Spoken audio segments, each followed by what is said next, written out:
Space. Andy here with the 14th episode of the Leadel 7 show. My, how time flies. Well, let's get to it.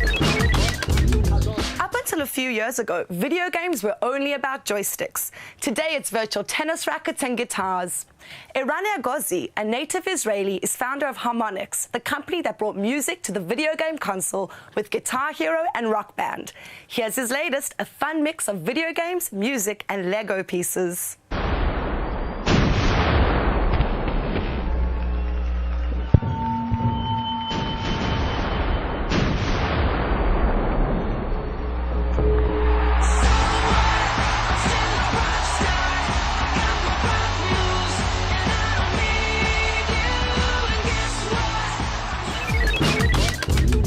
From New York City subways to the peaks of Nepal, wherever you go, there's bound to be a Jew nearby.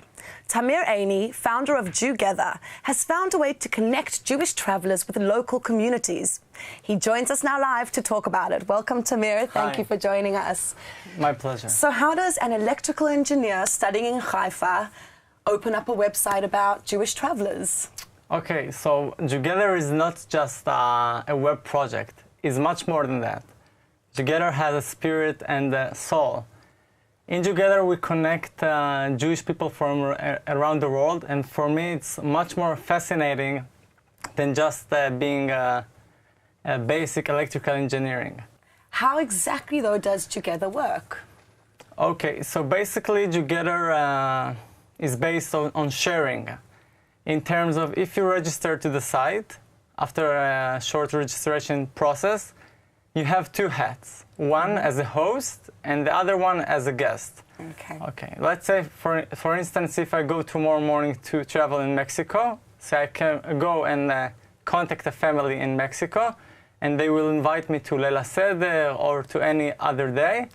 And when they come back anyone come to visit Israel, I will host them. To watch the full interview, please click on the link. Otherwise, continue on to the next item. Here's a cool YouTube phenomenon. Kurt Schneider goes to Yale and majors in math, but it seems like his passion and talents are somewhere else. He also produces music videos, and this is one of his best. You've been hit by, you've been struck by a smooth criminal.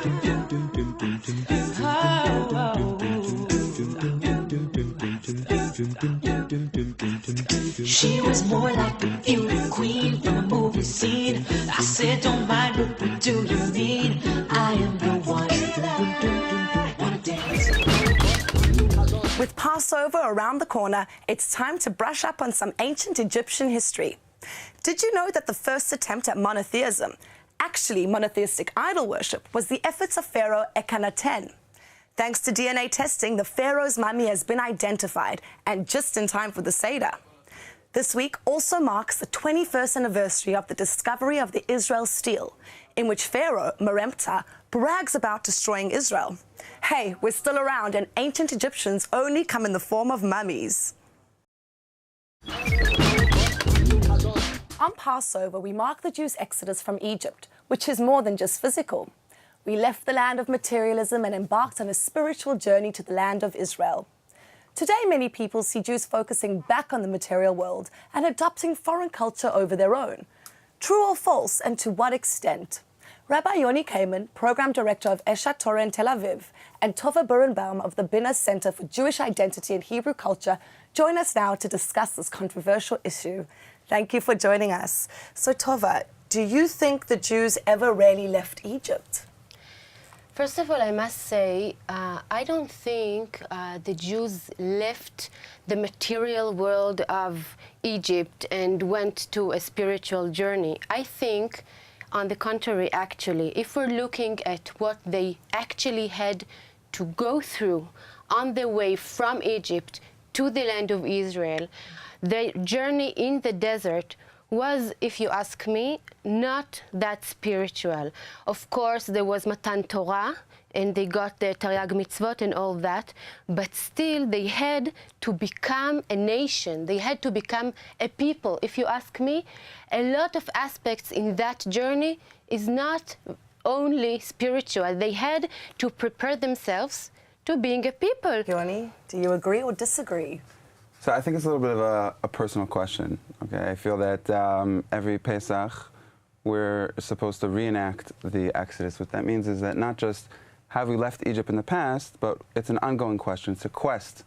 And the quest of leaving Egypt, I mean, if you think about it, the Egyptians, they worship the Nile. Okay, and when we come to the land of Israel, God tells us it's a land of rain, of valleys and mountains.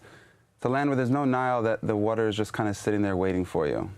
It's a land where you have to look up to the heavens to kind of ask and realize that you're dependent, that you're not just in charge of everything, and it's just not all laid out in front of you. And in Egypt, there was a very big emphasis on the materialism. And I think that this struggle between the materialism and the spirituality that goes on, and it continues to go on. I think that when we went into the desert, I think the entire journey was that struggle and, you know, all the challenges and the tests that we went through. I'd like to get both of your opinions on quite a controversial issue that's happening in Israel, one of its latest debates happening in Israel, and it's our next item. So, photographer Spencer Tunick is a world-renowned artist for his collaborative nude photos taken all over the world. He's now expected in Israel. Is this a great opportunity to show our liberal colours, or is this going over the top? Yoni and Tova, what is your opinion, Tova? Do you think that this is elevating or debasing the Holy Land? Well, I wouldn't look at it that way at all. I do performance art, actually Jewish performance art, so I am personally very into art, and I think art is art is art. I mean, you cannot make more of it or less of it. You don't need to look at anything artistic that happens and to make, you know, to make it you know, to give it more than it should. And of course, art is important. The idea of the fact that it's a national issue, the reason that it's a national issue is because this Spencer Tunick wants to do it on the Namal Tel Aviv with thousands of people. Okay, art is art when it's in your, you know, studio in your house. That's fine. But art is not art when it's on the street and you're putting it in everybody else's face. Okay, and here's a question, you know, how would you feel if on national television someone decided to take their clothes off for the sake of art, right? They would block that out. Why? Because there are laws, there are rules. We are happy to say that the Jews That Do contest was a big success. We were a bit scared at the beginning as it took all of you a long time to send in your submissions. But in the end, we really enjoyed judging the entries and we had some unexpected results. Our second runner-up is Bradley Cohen, a lifelong volunteer in third world countries. Take a look.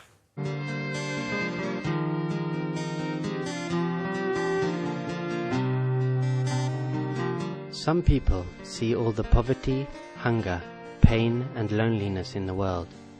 They look in children's eyes and see despair. We, on the other hand, see hope. And our winner is Isaac Chametz, founder of Nature's Promise, a non-profit organization that helps Ethiopian immigrants connect to their new home. Oh, there they are, hungry buggers. Starting Shvuat Adama was an accident, a wonderful accident, but an accident nonetheless. Shvuat Adama is a grassroots organization here in Beersheba that works to improve the quality of the environment here in Beersheba. The idea essentially is to identify local environmental problems in areas that the larger environmental organizations don't really pay attention to, and then to work with the communities there to develop solutions that are appropriate to their lives and appropriate to their cultural beliefs and their cultural values. That's all she wrote. Write us an email, tell us what you think, and log on to our website to see what's new.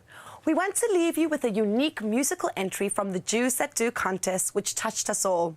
Shirazi Carmel sings her interpretation of Lot's wife. Ciao for now.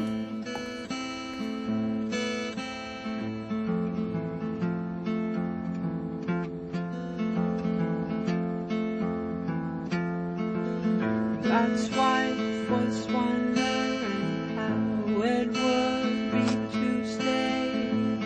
Well, hey, guess she found out the hard way. Lots of times Lot would come back home with all those strange guests he would bring. The saints.